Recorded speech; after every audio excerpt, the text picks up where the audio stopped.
आप देख रहे हैं स्पेशल रिपोर्ट। आपके साथ मैं हूं अंजना ओम कश्यप। उत्तराखंड में ये आपदा, ये त्रासदी की घड़ी है। हमारी नजर उस रेस्क्यू ऑपरेशन पर रहेगी। जी हां, इस 1 घंटे में हम आपको पल पल की जानकारी देंगे। क्या उन लोगों की जिंदगी बचेगी जो बड़ी टनल में इस वक्त भी एनटीपीसी के प्लांट में फंसे हुए हैं? इस वक्त भी जब आप बुलेटिन देख रहे हैं, कौन सी है वो चुनौतियां जो राहत कार्य में आ रही हैं? ये सब अगले 1 घंटे में हम आपको बताएंगे। लेकिन शुरुआत बड़ी खबर के साथ कर रहे हैं क्योंकि रेस्क्यू ऑपरेशन इस बीच भी जारी है। आपको बता दें कि अब तक जो कुल शव बरामद किए गए हैं उत्तराखंड आपदा पर, ये सबसे बड़ी खबर है। संख्या अब शवों की बढ़ती जा रही है। 202 लोग लापता हैं, लेकिन 24 लोगों के शव बरामद कर लिए गए हैं। कल शाम तक इसी वक्त जब हम ये 8 बजे की बुलेटिन कर रहे थे, लगभग 8 से 10 लोगों के शव मिले थे और आज ये आंकड़ा बढ़ गया है।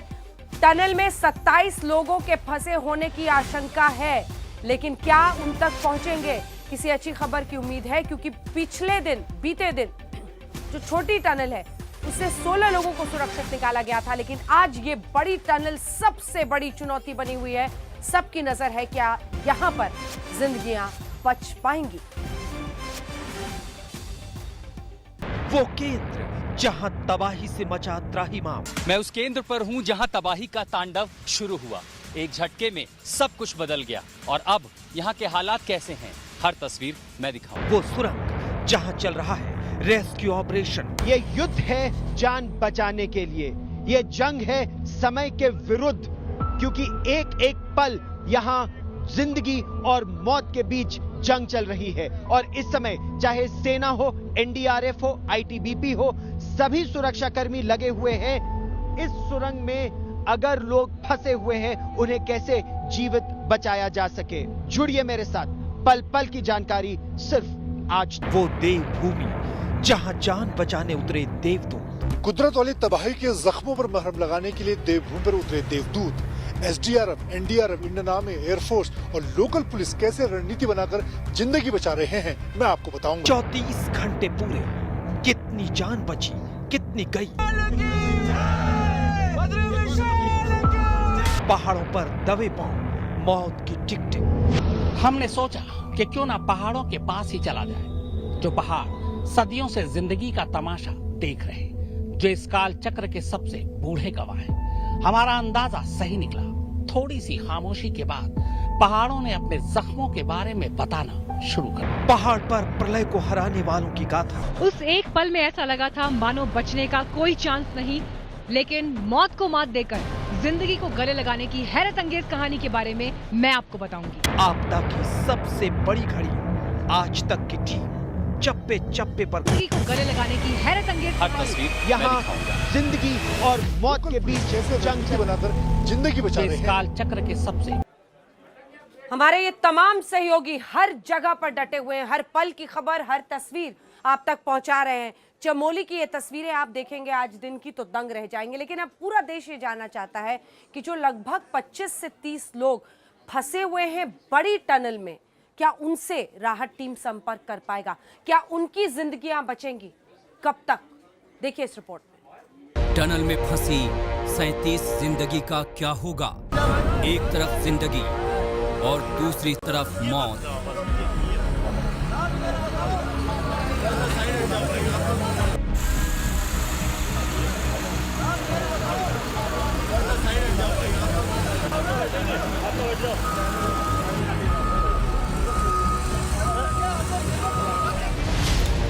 जिंदगी बचाने का सबसे बड़ा ऑपरेशन। कोई संपर्क नहीं, बस ये पता है कि टनल के अंदर करीब 30 से ज्यादा कर्मचारी उस वक्त मौजूद थे जब पहाड़ पर प्रलय। इस वक्त वो किस हाल में हैं, जिंदा है या नहीं, किसी को कुछ पता नहीं।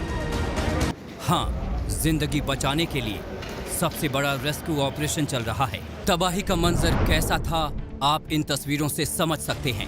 पहले ये इलाका ऐसा दिखता था और तबाही के बाद के हालात ऐसे हैं। इन 2 तस्वीरों से आप कुदरती हमले से हुए नुकसान को समझ सकते हैं। आज हालत ये है कि यहाँ जेसीबी मशीनें हैं, कई रेस्क्यू टीमें हैं, यहाँ स्नीफर डॉग है, यहाँ अत्याधुनिक उपकरण हैं। मकसद एक है, टनल के अंदर फंसे लोगों को बचाया जा सके। जल्द से जल्द उनसे संपर्क किया जा सके, क्योंकि मुश्किल ये है कि अब तक किसी से संपर्क नहीं हो सका है। मैक्सिमम लोग जो हमें बताया गया, आंकलन बताया इन्होंने, जो प्रोजेक्ट के लोग हैं कि 25 से 30 लोग इसके अंदर काम कर रहे हो सकते हैं, वो फंसे हो सकते हैं।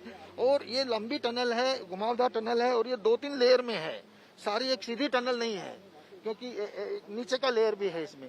तो जो पानी दोनों तरफ से मलबा फंसा है, तो इसलिए इसको खोलना बहुत मुश्किल। कल 150 मीटर तक हमारी एसडीआरएफ और आर्मी की टीमें क्रॉल करके गई थी, हमारे कमांडेंट साहब भी गए थे एसडीआरएफ के अंदर तक, तो उसके आगे जाना असंभव था, क्योंकि जगह ही नहीं बची थी उसमें। सबसे पहले आप ये समझिए कि आखिर रेस्क्यू ऑपरेशन में देर क्यों हो रही है और रेस्क्यू टीम के सामने सबसे बड़ी चुनौती क्या है। तपोवन में एनटीपीसी पावर प्लांट के अंदर कई टनल हैं। उसमें एक टनल है जिसमें 30 से ज्यादा कर्मचारी फंसे हो सकते हैं। जिस टनल में कर्मचारी थे वो टनल सीधी नहीं बल्कि घुमावदार है। टनल के अंदर मलबा भरा हुआ है। टनल में अंदर जाने के लिए मलबा बाहर निकालना होगा। रेस्क्यू टीम टनल में ऊपर की तरफ सुराख करके अंदर जाने की कोशिश कर रही है। टनल घुमावदार होने की वजह से रेस्क्यू में दिक्कत आ रही है। टाइम कम है, लेकिन जल्द से जल्द टनल से मलबा हटाना है। पूरी तैयारी के साथ रेस्क्यू टीम टनल के अंदर की तरफ बढ़ रही है।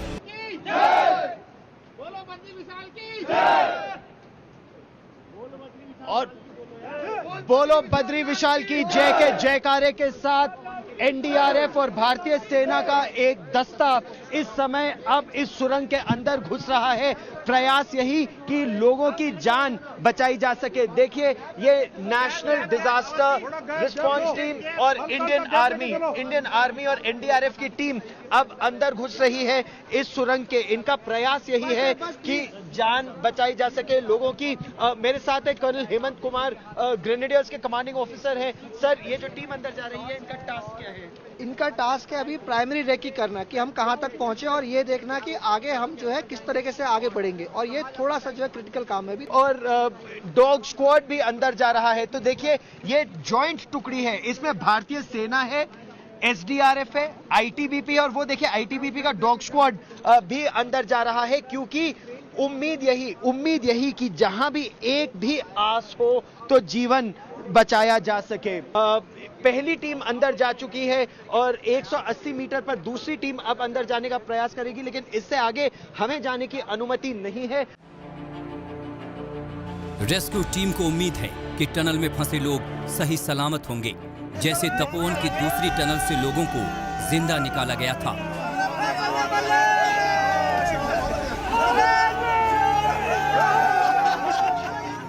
रेस्क्यू टीम तेजी से अंदर की तरफ बढ़ रही है और उम्मीद की जा रही है कि अगले चंद घंटे में टीम अंदर फंसे हुए लोगों तक पहुंच जाएगी।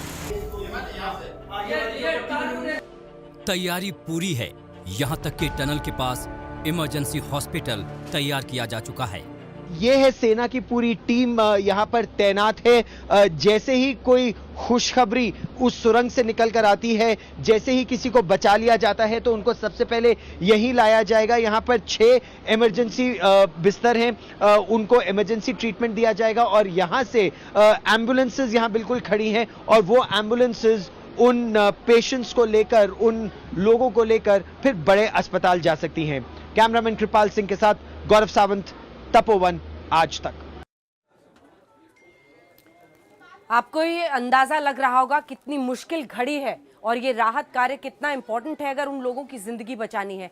लेकिन क्या मुश्किलें आ रही हैं ये हम आपको आज तक पर बताते हैं। सबसे पहले तो कितनी टीमें लगी हुई हैं। एसडीआरएफ की 11 टीमें वहां पर लगी हुई हैं उस बड़ी सुरंग से, उस टनल से लोगों को निकालने में। एनडीआरएफ की, नेशनल डिजास्टर रिलीफ के लिए जो टीम है उसकी एक टीम है।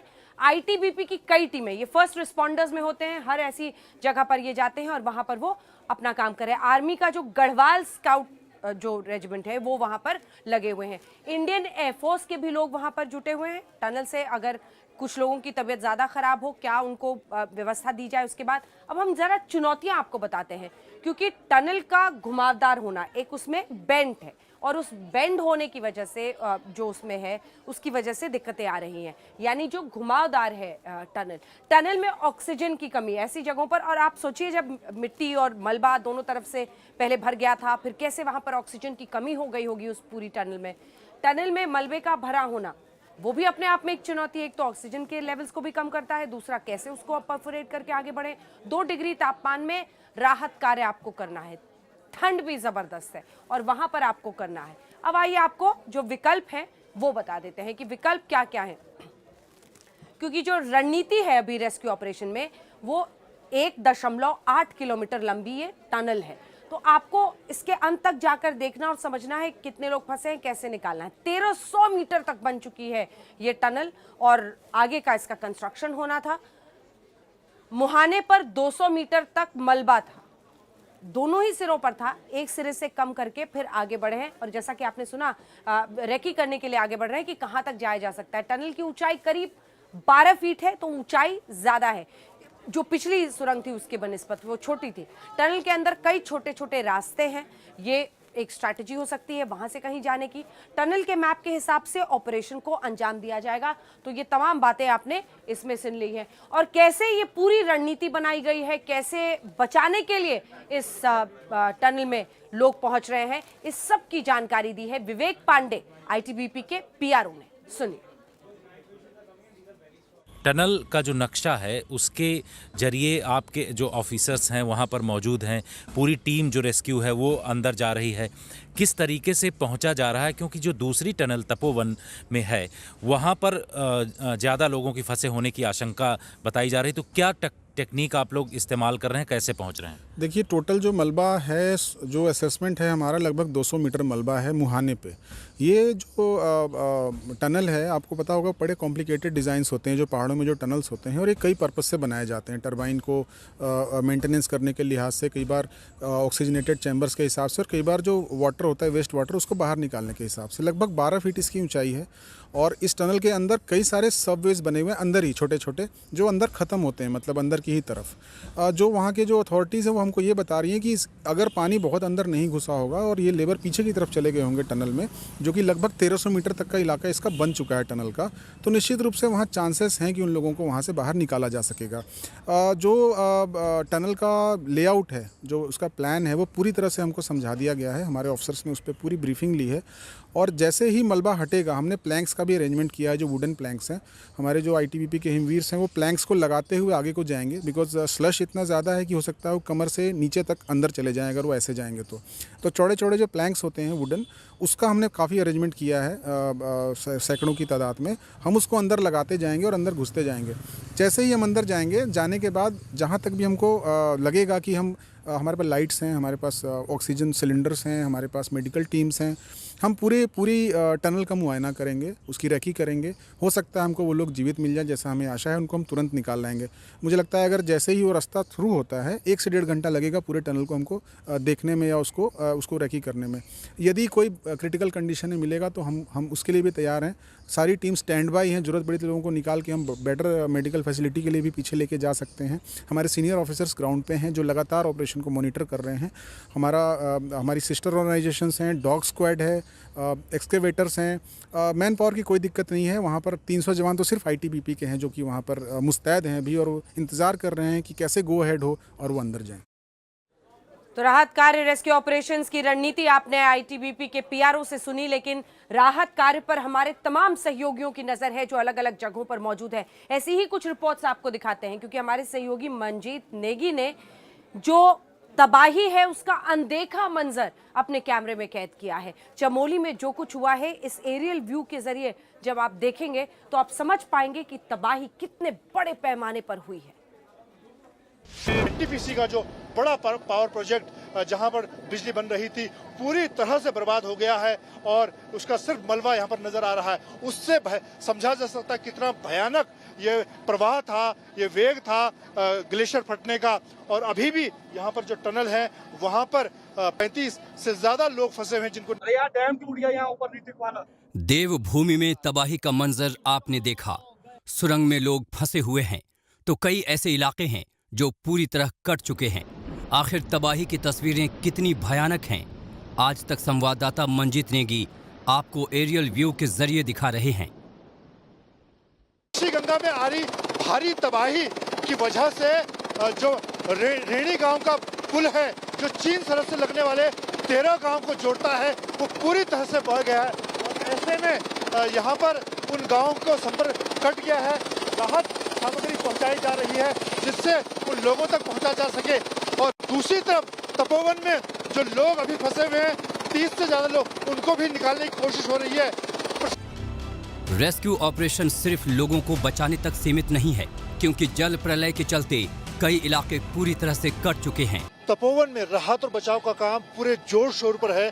हमने यहाँ तपोवन एनटीपीसी के नजदीक जो हेलीपैड है वहाँ से उड़ान भरी है और यहाँ से जो नीति वैली है जहाँ पर 13 गांव कटे हैं, उन गांव की तरफ जा रहे हैं। ये नीचे आपको दिखा रहे हैं जो अलकनंदा का प्रवाह है जहां से, और ये ठीक नीचे देखिए, ये एनटीपीसी का वो प्लांट है जो पूरी तरह से बर्बाद हो गया था जब ऋषि गंगा से जो फ्लड आया। ये पूरा काफी बड़ा जो एनटीपीसी का प्लांट है पूरी तरह से ये तबाह हो गया। और यहाँ पर अभी भी 2 टनल में लोग फंसे हुए थे। एक टनल में से 16 लोगों को निकाला गया, जबकि दूसरी टनल्स में अभी भी 30 से ज्यादा लोग फंसे हुए हैं। पूरा दिन एक तरह से दूसरा दिन हो गया जब उनको निकालने की कोशिश हो रही है। अब आपको दिखाते हैं किस तरह से ये जो ग्लेशियर फटा उस घाटी की तरफ आगे बढ़ रहे हैं। ये नीचे अलकनंदा जो नदी है वो आगे बढ़ रही है। आगे धौली गंगा और ऋषि गंगा 2 नदियों के संगम से ये अलकनंदा का प्रवाह दिख रहा है। नीचे आप देखिए कितना जबरदस्त प्रवाह था जब कल यहाँ पर सुबह 10 बजे ग्लेशियर फटने के साथ जो प्रवाह था पानी का वो बढ़ा। और ये साथ साथ जो सड़क दिख रही है ये नीति घाटी की तरफ चीन से लगने वाली जो सरहद है, और खास तौर से इस वक्त जब चीन के साथ भारत का तनाव चल रहा है, काफी अहम सड़क ये सामरिक सड़क है जहां से करीब 13 गांव और सरहद के इलाके जहां भारतीय सेना और आईटीबी की चौकियां वो जुड़ती हैं। अब हम इस अलकनंदा के साथ साथ आगे बढ़ रहे हैं। वो गाँव जो इस वक्त कटे हुए हैं, खासतौर से रेणी में जहाँ पर एक बड़ा पुल था जो पूरी तरह से बह गया, और यहाँ पर जो प्राइवेट ऑपरेटर हैं वो लोगों की मदद कर रहे हैं। यहाँ पर लगातार हेलीकॉप्टर से उड़ान भरी जा रही है। और इसके अलावा आज पूरे दिन खासतौर से जो 13 गांव कटे हुए हैं वहां पर इन हेलीकॉप्टर के जरिए लोगों तक राहत की सामग्री पहुंचाई जा रही, मेडिकल पहुंचाया जा रहा। कुछ लोग जो अपने गांव में फंसे हुए हैं, कुछ लोग जो यहाँ तपोवन में फंसे हैं, उनको भी पहुंचाने का काम हो रहा है। और अब आप देखिए किस तरह से ये प्रवाह था जब जो ग्लेशियर फटने के बाद अलकनंदा नदी में पूरी तरह से, और ये याद दिलाता है 2013 की इसी तरह से केदार घाटी में जब मंदाकिनी नदी और सरस्वती नदी पर जो प्रवाह, जो गांधी झील का प्रवाह बना था, उसके बाद उसी तरह के हालात बन गए थे। हालांकि इस वक्त अब पानी का जो प्रवाह है कम। ये आप देखिए, ये यहाँ पर संगम है ऋषि गंगा और धौली गंगा का। यहाँ पर एक बड़ा मंदिर था और ये पुल था जो पूरी तरह से बढ़ गया। यहीं पर धौली गंगा जो ऋषि गंगा पावर प्रोजेक्ट है वो पूरी तरह से बर्बाद हो गया। हम आपको दिखाने की कोशिश करते हैं तस्वीरों में। और एक बड़ा पुल और एक यहाँ पर एक जो प्राइवेट कंपनी का पावर प्रोजेक्ट था वो पूरी तरह से बर्बाद हो गया। यहाँ पर भी करीब 40 लोग जो कर्मचारी थे वो इस प्रवाह में बह गए। उसमें से लोगों को नहीं बचाया जा सका। कुछ लोग जरूर जान बचाकर भागे। यहाँ पर 4 पुलिसकर्मी थे जिसमें 2 पुलिसकर्मी अपनी जान बचाने में कामयाब रहे। और अब हम यहाँ धौली गंगा के साथ साथ नीति घाटी की तरफ आगे बढ़ रहे हैं। ये बहुत अहम सड़क है जो करीब 13 गांवों को जोड़ती है। यहाँ पीछे पुल के टूटने से ये पूरी जो वैली है ये कट गई है। कैमरामैन रितेश के साथ मंजीत नेगी, आज तक। तबाही का पूरा आलम आपने हेलीकॉप्टर से हमारे सहयोगी मंजीत नेगी दिखा रहे थे। एक ब्रेक के लिए हम रुक रहे हैं, लेकिन ब्रेक के उस पार आपको दिखाएंगे कि आखिर इस ग्लेशियर ने ऐसी तबाही क्यों मचाई। Inside story break. आपने स्पेशल रिपोर्ट के पहले हिस्से में देखा कि तपोवन का जो पावर प्लांट है उसकी बड़ी टनल में किस तरह से रेस्क्यू ऑपरेशंस, राहत कार्य चल रहे हैं। सबकी नजर इस बात पर कि क्या वो तमाम जिंदगियां जो अंदर फंसी हुई हैं बचेंगी, इस पर भी हमारी नजर है। लेकिन अब आपको जरा बताते हैं कि आखिर इस ग्लेशियर ने इतना घातक कहर क्यों ढाया।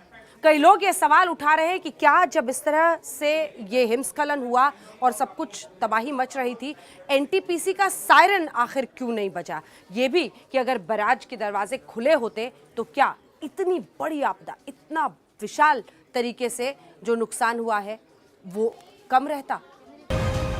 ऐसी तबाही पहले कभी नहीं देखी। देखते ही देखते सब पानी पानी। घर, सड़क, पावर स्टेशन, दुकानें जिंदगी सब बह गई। लेकिन जब ये ग्लेशियर टूटा तो तबाही कैसे आई?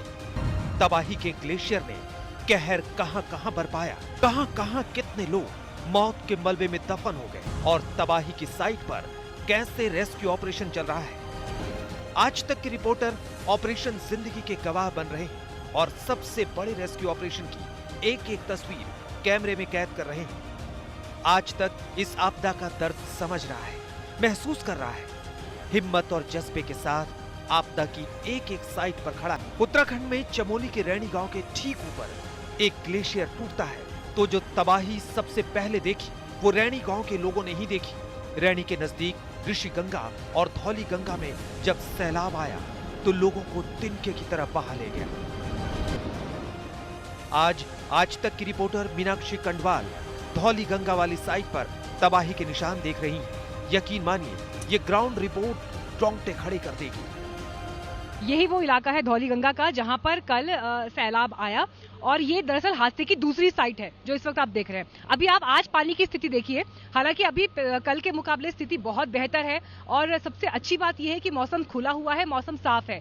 आपको याद होगा 2013 में जब केदारनाथ की आपदा आई थी तो उस समय कितनी तकलीफें आई थी, 48 घंटे बाद ऑपरेशन जो है वो शुरू हो पाए थे। अब जरा महेश दूसरी तरफ दिखाइए वहां पर जो गाड़ी निकल रही है। महेश दूसरी तरफ दिखाइए जरा एक बार। ये जो आप देख रहे हैं दरअसल इन गाड़ियों से मलबा हटाया जा रहा है क्योंकि जो अंदर टनल है उसमें दरअसल मलबा काफी भरा हुआ है और यही इस वक्त चिंता का विषय है क्योंकि जब मलबा हटेगा तब जाकर जो गढ़वाल स्काउट्स हैं, आईटीबीपी की टीम्स हैं, एसडीआरएफ की टीम्स हैं और बाकी वॉलंटियर्स हैं वो भीतर जा पाएंगे।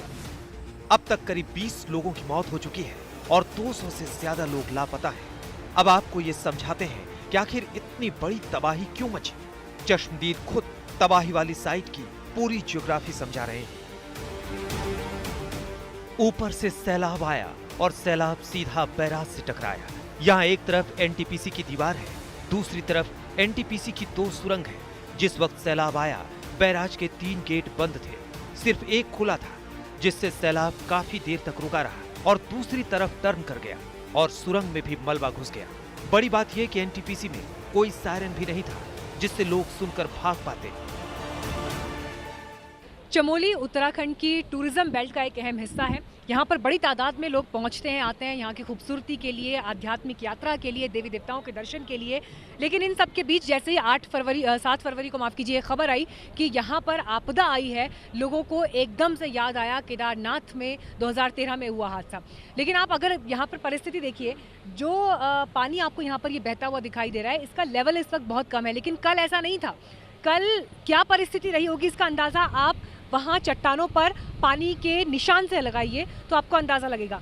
जो परिस्थितियाँ आपको दिखाई दे रही हैं, पानी का लेवल कम है लेकिन कल जब पानी आया एक सैलाब की तरह आया तो सीधे वहाँ पर जो आपको बांध दिखाई दे रहा है उसे तोड़ता हुआ, उनके गेट को तोड़ता हुआ पानी आगे बढ़ा।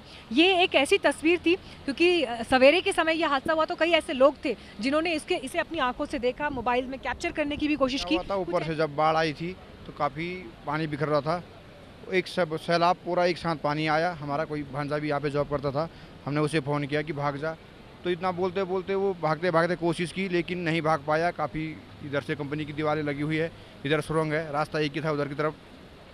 और कंपनी की तरफ से क्या था कि जो ये बैराज के गेट हैं ये 3 गेट बंद थे, एक खुला था। जो सैलाब आया वो गेट के कारण काफ़ी देर तक रुका रहा और वो इधर को टर्न कर गया, काफ़ी मलबा सुरंग में घुस गया।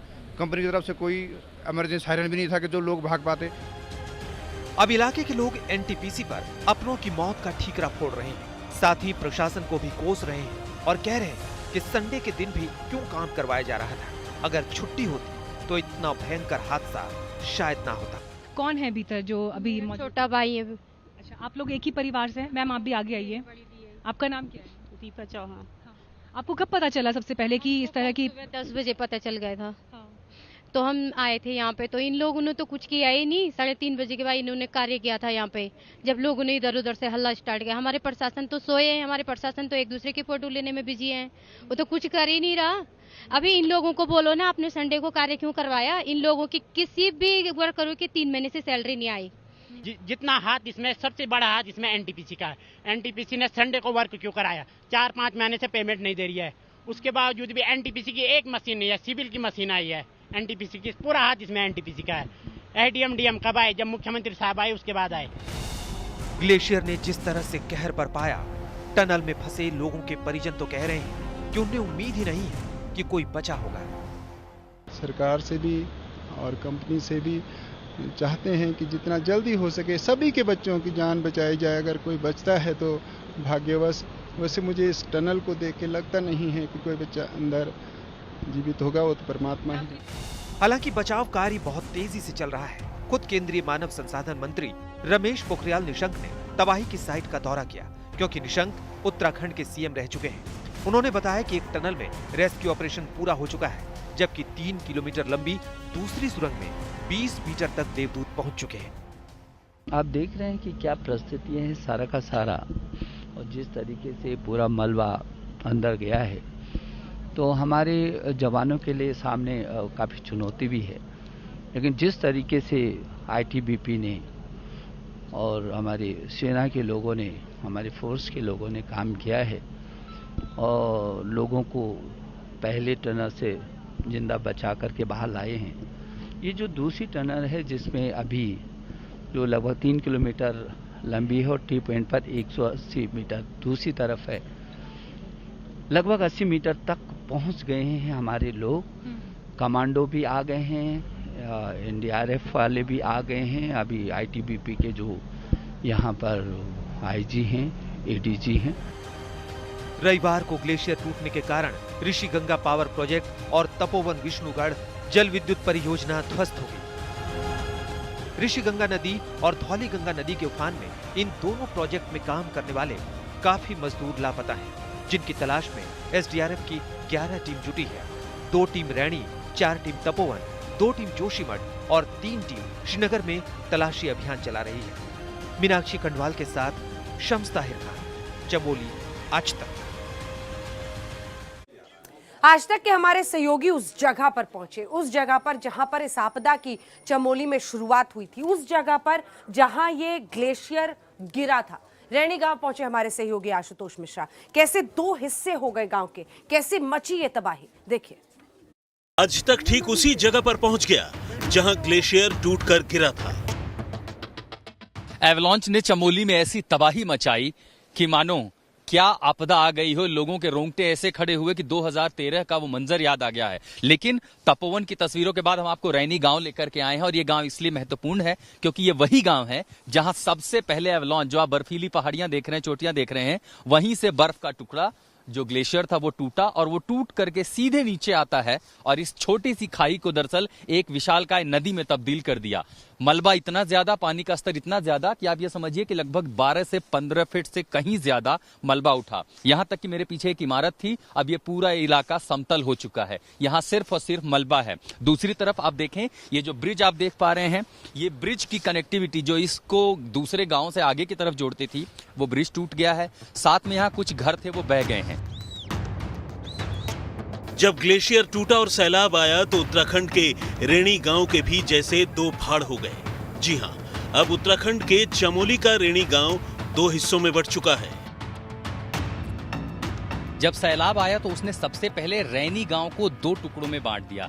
जिस तरफ मैं खड़ा हूं, ये गांव का पहला हिस्सा है, और ठीक दूसरी तरफ, इस दरिया के ठीक दूसरी तरफ गांव का दूसरा हिस्सा है। और इसके बीच जो पुल है, जो सामरिक दृष्टि से भी महत्वपूर्ण था, वो पुल बह गया, और उसके बाद वो जो गांव हैं वो पूरी तरह से अब जोशीमठ, चमोली या दूसरे इलाकों से कट गए हैं।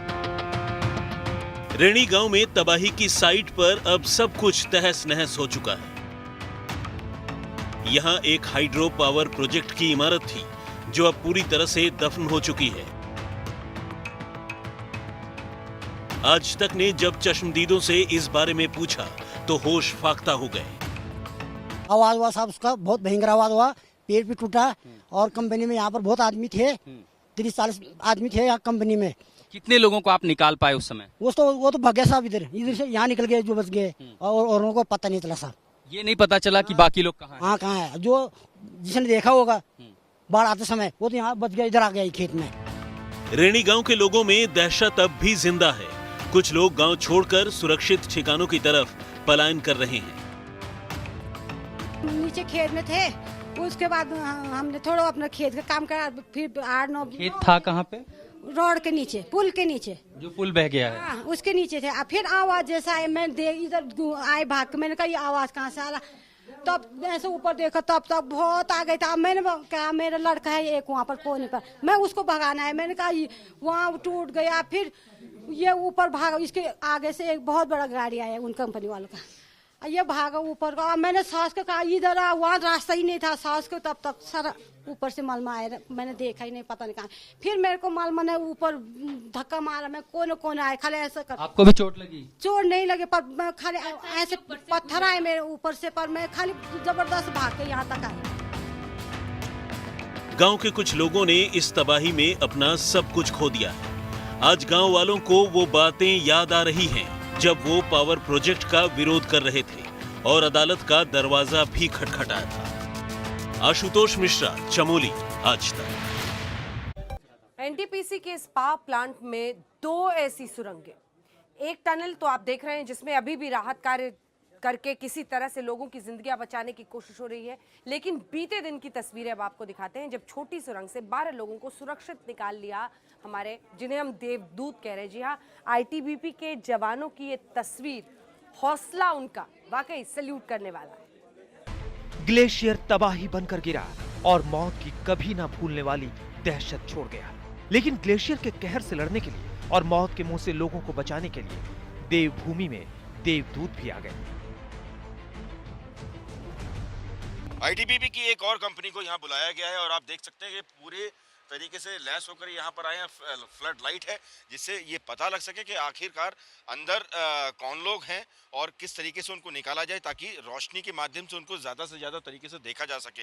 ये डॉग है जो जिंदगी किस हाल में है, क्योंकि देखिए इस समय जो हालात हैं वो जिंदगी और मौत से जूझने के हैं। जो अंदर लोग फंसे हैं वो किस हालात में मालूम नहीं, लेकिन ये डॉग जो है वो इसलिए लाया गया है ताकि सही मायने में हालात का जायजा मिल सके और कौन जीवित है इसके बारे में पता लग सके। देवदूतों ने जब मलबे में मौत को मात देकर जिंदगियों को निकाला तो खुशी से चेहरे खिल उठे। उन्हें जिंदगी मिली, वो खिलखिला उठे। पहली सुरंग से सभी 12 लोगों को बचाया गया तो उसका गवाह भी बना आज तक। सिर्फ 6 घंटे के रेस्क्यू ऑपरेशन में देश के जवानों ने मौत पर फतेह की तो ये तस्वीर दिल को छू गई। ये ऑपरेशन आसान नहीं था। पहली सुरंग भी सैलाब के साथ आए मलबे से तकरीबन बंद हो चुकी थी, लेकिन देवदूतों ने सुरंग का मुंह खोला और जिंदगी को सही सलामत खींच लिया। प्रवीर सेमवाल के साथ दिलीप सिंह राठौड़, चमोली, आज तक। और इसी के साथ स्पेशल रिपोर्ट में न्यूज रूम से इतना ही। देश दुनिया की बाकी खबरों के लिए आप देखते रहिए आज तक। नमस्कार, मैं हूं अंजना ओम कश्यप। हमें उम्मीद है ये वीडियो आपको पसंद आया होगा। लेटेस्ट खबरों के लिए यूं ही देखते रहिए आज तक और इस वीडियो के पसंद आने पर लाइक, शेयर एंड सब्सक्राइब करना ना भूलें।